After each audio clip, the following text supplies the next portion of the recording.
2024 May 2-ാം തീയതി വ്യാഴാഴ്ച ഉച്ചകഴിഞ്ഞ് 2 മണിക്ക് പ്രിയ ബഹുമാനപ്പെട്ട ഡീക്കൻ ജോസഫ് തേർമഠം അഭിവന്യ മാർ ആൻഡ്രൂസ് താഴത്ത് പിതാവിൻ്റെ കൈവെപ്പ് ശുശ്രൂഷയിലൂടെ ക്രിസ്തുവിൻ്റെ ശുശ്രൂഷാ പൗരോഹിത്യത്തിലേക്ക് കടന്നു വരികയാണ്. ഏറെ പ്രത്യേകതകൾ നിറഞ്ഞതാണ് ബ്രദർ ജോസഫ് തേർമഠം ഈശോയുടെ പ്രിയപ്പെട്ടവനായി ശുശ്രൂഷാ പൗരോഹിത്യത്തിലേക്ക് കടന്നു വരുന്ന ഈ നിമിഷം.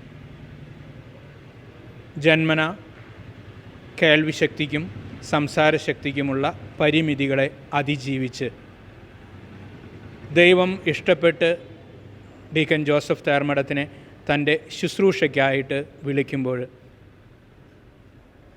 കേൾവി സംസാര പരിമിതികളുള്ള ഈ ലോകത്തിലെ ഒരുപാട് മക്കൾക്ക് ക്രിസ്തുവിനെ അറിയിക്കുവാനുള്ള വലിയൊരു ചരിത്ര നിയോഗം, ദൈവിക ദൗത്യം ഡീക്കൻ സ്വീകരിക്കുകയാണ്.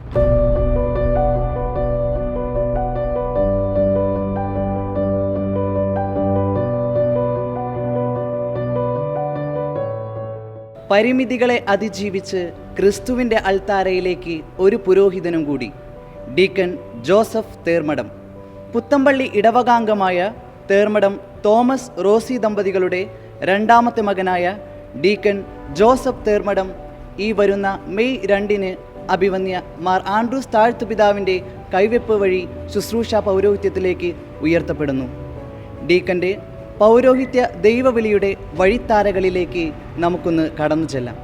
ഈ ഒരു പൗരോഹിത്യ ദൈവവിളിയിലേക്കുള്ള തുടക്കം വളരെ കുട്ടിക്കാലം മുതൽ ആരംഭിച്ചതോ അതുമായി പള്ളിയും കുടുംബവുമായി ഒരുപാട് പ്രാർത്ഥനാന്തരീക്ഷത്തിൽ വളർന്നു വന്ന് അങ്ങനെ ഒരുപാട് ഘടകങ്ങൾ ഈ ദൈവവിളിക്ക് തുടക്കം കുറിച്ചിട്ടുണ്ടായിരിക്കും. അതുപോലെ എന്താണ് ഡീക്കൻ്റെ ഈ ഒരു പൗരോഹിത്യ ദൈവവിളി തിരഞ്ഞെടുക്കുവാനുള്ള ആഗ്രഹം, അല്ലെങ്കിൽ ഇതിനെ ഇൻസ്പയർ ചെയ്ത ഘടകങ്ങളൊക്കെ എന്തെല്ലാമെന്ന് ഈ സമയം ഞങ്ങളോട് പങ്കുവയ്ക്കാമോ?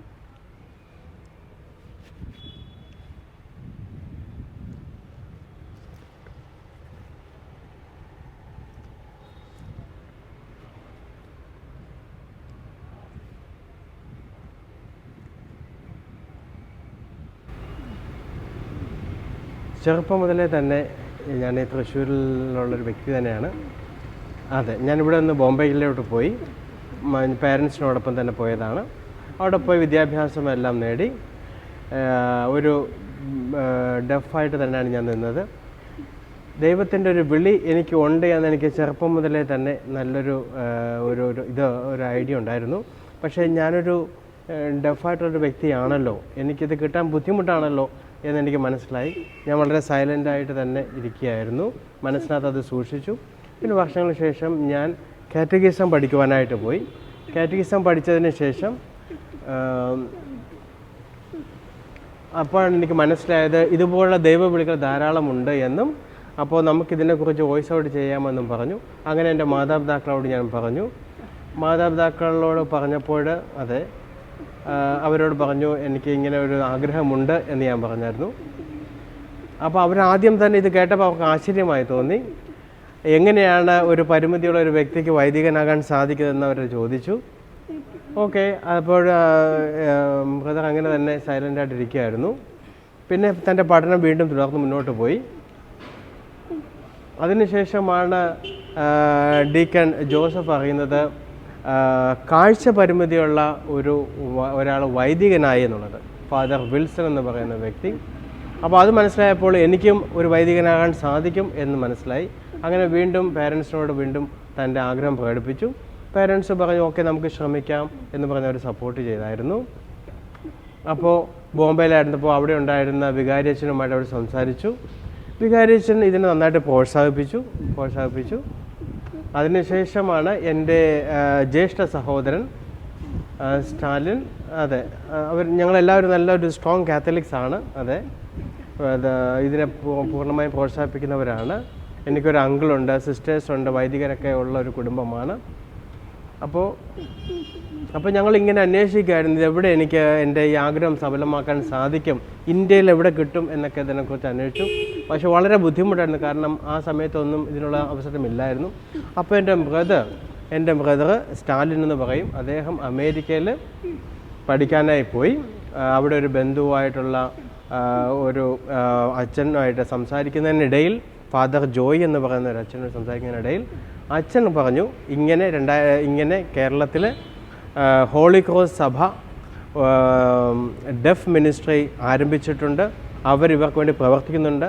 അവരിൽ വൈദികരാകുവാൻ ആഗ്രഹിക്കുന്നവരെയൊക്കെ എല്ലാം അവർ കാണുകയും അവർക്ക് അതിനുള്ള പരിശീലനം കൊടുക്കുന്നുണ്ട് എന്നുള്ള ഒരു വാർത്ത ലഭിച്ചു. ആ വാർത്തയുടെ അടിസ്ഥാനത്തിൽ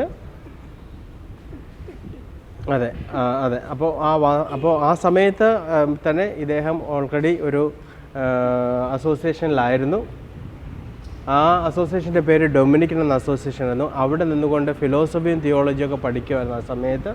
പക്ഷേ തൻ്റെ ആഗ്രഹം പൂർത്തിയാക്കാൻ സാധിക്കാതെ വന്നു. അത് കാരണം അങ്ങനെ ഇരിക്കുന്ന അവസരത്തിലാണ് ഹോളി ക്രോസിനെ പരിചയപ്പെടുകയും ഹോളി ക്രോസ് മിനിസ്ട്രിയെ പരിചയപ്പെടുകയും ചെയ്തു. അങ്ങനെ ഫാദർ ബിജുവിനെ കാണാനിടയായി. ഫാദർ ബിജു വിളിച്ചു, വരാൻ പറഞ്ഞു. അങ്ങനെ വന്നു, ഇന്ത്യയിലേക്ക് തിരിച്ചു വന്നു. അങ്ങനെ ഹോളി ക്രോസ് എന്ന സഭയെക്കുറിച്ച് അറിയുകയും ആ സഭയിലേക്ക് പ്രവേശിക്കുകയും ചെയ്തു.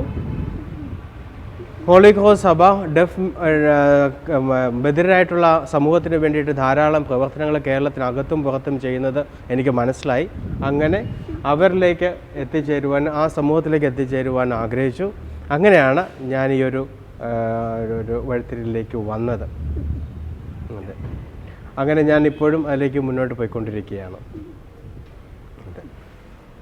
ജീവിതത്തിലെ ഓരോ കാൽവെപ്പുകളും പുതിയ പ്രതീക്ഷകളുടെ വാതായനങ്ങൾ തുറന്നിടുകയാണ്. ഈ പൗരോഹിത്യത്തിലേക്ക് നമ്മൾ കടന്നു ചെല്ലുമ്പോൾ എന്തൊക്കെ പ്രതീക്ഷകളാണ് ദൈവജനത്തിന് നൽകുവാനായിട്ടും ദൈവജനത്തിനിടയിൽ എന്തൊക്കെ ശുശ്രൂഷകൾ ചെയ്യുവാനുമാണ് ഇപ്പോഴുള്ള ആഗ്രഹങ്ങൾ മനസ്സിൽ നിറഞ്ഞു നിൽക്കുന്നത്?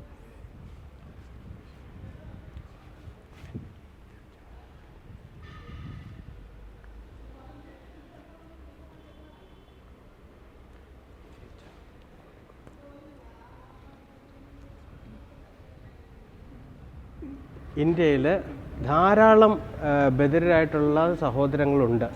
പക്ഷേ അവരൊന്നും തന്നെ ആത്മീയമായ കാര്യങ്ങളിലും വിശുദ്ധമായ കാര്യങ്ങളിലും ഇതുവരെയും പൂർണ്ണമായി എത്തിപ്പെട്ടിട്ടില്ല എന്നാണ് ബ്രദർ ഡീക്കൻ പറയുന്നത്. പ്രത്യേകിച്ചും കേരളത്തിലൊക്കെ ഉള്ളതിൽ ധാരാളം പേര് എനിക്കറിയാം. അവരൊക്കെ എല്ലാം നമുക്ക് തൃശ്ശൂരിലുണ്ട്, എറണാകുളത്ത്, ആലപ്പുഴയിൽ, കോട്ടയത്തൊക്കെ എല്ലാം ഹോളി ക്രോസ് ഡെഫ് മിനിസ്ട്രി ഇങ്ങനെ വ്യാപിച്ചിട്ടുണ്ട്. കണ്ണൂരിലൊക്കെ നമുക്ക് ധാരാളം പ്രവർത്തനങ്ങളൊക്കെ നടക്കുന്നുണ്ട്. പക്ഷേ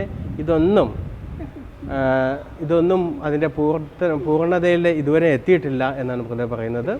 നമുക്ക് ധാരാളം വർക്ക് ഇവിടെയുണ്ട്. ഡെഫായിട്ടുള്ള സഹോദരങ്ങളെ അവരെല്ലാം ഒന്നിച്ച് ചേർത്ത് ആത്മീയമായിട്ട് വളർത്തേണ്ട ഒരു ആവശ്യം നമുക്കിപ്പോൾ ഉണ്ട്. അതിന് വേണ്ടിയിട്ടുള്ള ഒരു ഇതാണ് ഞാൻ അതിൽ ആദ്യമായിട്ട് കാണുന്നത്. അവരെല്ലാം ചേർത്ത് നിർത്തി അവർക്ക് വേണ്ട പരിശീലനങ്ങൾ കൊടുത്ത് ആത്മീയമായി അവരെ ഉണർത്തി അവരെ മുന്നോട്ട് കൊണ്ടുപോകുവാനുള്ള ഒരിതാണ് കൊടുക്കുന്നത്. ഓക്കെ, അതോടൊപ്പം തന്നെ കൂദാശകളുടെ പ്രാധാന്യത്തെക്കുറിച്ചും കൂദാശകൾ പരികർമ്മം ചെയ്യുന്നതിനെക്കുറിച്ചും അതിലേക്ക് നമ്മുടെ ദൈവത്തിൻ്റെ സ്നേഹം ജനങ്ങളിലേക്ക് എത്തിക്കുവാനുമായിട്ടുള്ള പരിശ്രമങ്ങളായിരിക്കും ചെയ്യുന്നത്.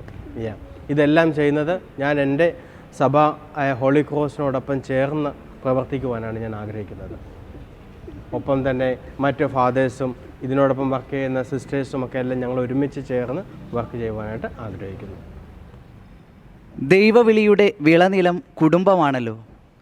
ഈ ഒരു ദൈവവിളി തിരഞ്ഞെടുത്തപ്പോൾ നമ്മുടെ കുടുംബാംഗങ്ങൾ, അപ്പൻ, അമ്മ, സഹോദരൻ, ഇവരുടെയെല്ലാം പ്രോത്സാഹനം എത്തരത്തിലുള്ളതായിരുന്നു? അതുപോലെ തന്നെ ഇവരുടെയൊക്കെ ആഗ്രഹങ്ങളും അവരുടെ സന്തോഷങ്ങളൊക്കെ എപ്രകാരമായിരുന്നു എന്ന് ഞങ്ങളോട് പങ്കുവയ്ക്കാമോ?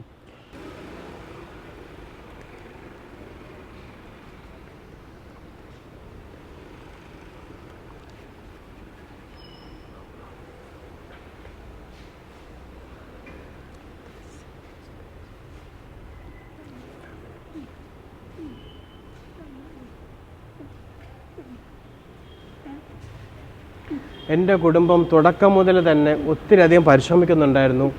എന്നെ വിദ്യാഭ്യാസം നൽകുവാനും എനിക്ക് വേണ്ട ഉപദേശം നൽകുവാനും. എന്നെ ഒരിക്കലും ഒരിടത്ത് മാറ്റി നിർത്തിയില്ല. എൻ്റെ മാതാപിതാക്കൾ എന്നെ വളരെ തുല്യമായി തന്നെ കരുതി എന്നെ ഒത്തിരി മോട്ടിവേറ്റ് ചെയ്ത് മുന്നോട്ട് കൊണ്ടുവരികയായിരുന്നു. ഓക്കെ ഓക്കെ ഓക്കെ വെറും സാധാരണ ഒരു വിദ്യാഭ്യാസം നൽകി ഒരു ഭാഗത്ത് മാറ്റി നിർത്താനല്ല എൻ്റെ മാതാപിതാക്കൾ തീരുമാനിച്ച നല്ല ക്വാളിറ്റിയുള്ള ഒരു വിദ്യാഭ്യാസം നൽകി ഉയർത്തുവാനാണ് എൻ്റെ മാതാപിതാക്കൾ അവർ പ്രയത്നിച്ചത്. അത് ഞാനിപ്പോൾ മനസ്സിലാക്കുന്നു. അവരുടെ ഒരു പ്രയത്നം എന്നെ ഒത്തിരി സഹായിച്ചു. എനിക്ക് കൂടുതൽ വഴികളിലൂടെ സഞ്ചരിക്കുവാൻ എനിക്ക് സാധിച്ചു എന്നാണ് പറയുന്നത്. എൻ്റെ വിശ്വാസവും അതുതന്നെയാണ്. ധാരാളം ഇതുപോലുള്ള ഒരു കുടുംബ പശ്ചാത്തലത്തിലേക്ക് ഇറങ്ങിച്ചെന്നുകൊണ്ട് അവരിലേക്കും നമ്മുടെ ഒരു വെളിച്ചം വീശുവാനുള്ള ഒരു പ്രയത്നമാണ് ഇനി ഞാൻ ചെയ്യാൻ പോകുന്നത്. ഇതിനു മുൻപ് പരിമിതികളുള്ള ആരെങ്കിലും പുരോഹിതനായിട്ടുണ്ടോ, അതോ ചരിത്രത്തിൽ ആദ്യമായിട്ടാണോ ഇത്തരത്തിൽ ഒരു പൗരോഹിത്യ സ്വീകരണം?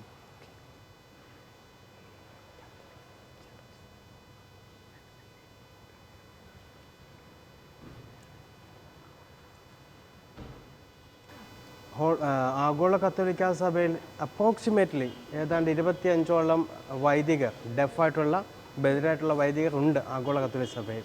അതിനെ തന്നെ കേൾക്കാൻ സാധിക്കാത്ത ബ്രദർമാരും സിസ്റ്റർമാരുമൊക്കെ ആഗോള കത്തോലിക്ക സഭയിലുണ്ട്. എന്നാൽ ഇന്ത്യയിൽ പരിശ്രമത്തിനൊടുവിൽ അവസാനം ആദ്യമായിട്ടാണ് ഒരു വൈദികൻ ആകുന്നത് ഈ ബധിര സമൂഹത്തിൽ നിന്ന്. അതാണ് അദ്ദേഹത്തിന് പറയുന്നത്. ഇപ്പോൾ ദൈവത്തിൻ്റെ കൃപ ധാരാളമുണ്ട് എങ്കിൽ, നമുക്ക് കൂടുതൽ ദൈവവിളികൾ ഉണ്ടെങ്കിൽ ഇത് ഒരാൾ മാത്രമായിട്ട് ഇവിടെ അവസാനിക്കുകയില്ല. വീണ്ടും പുതിയ കൂടുതൽ വൈദിക വിദ്യാർത്ഥികൾ ഈ ബധിര സമൂഹത്തിൽ നിന്ന് തന്നെ ഉണ്ടാകും എന്നാണ് എൻ്റെ പ്രതീക്ഷയും പ്രാർത്ഥനയും.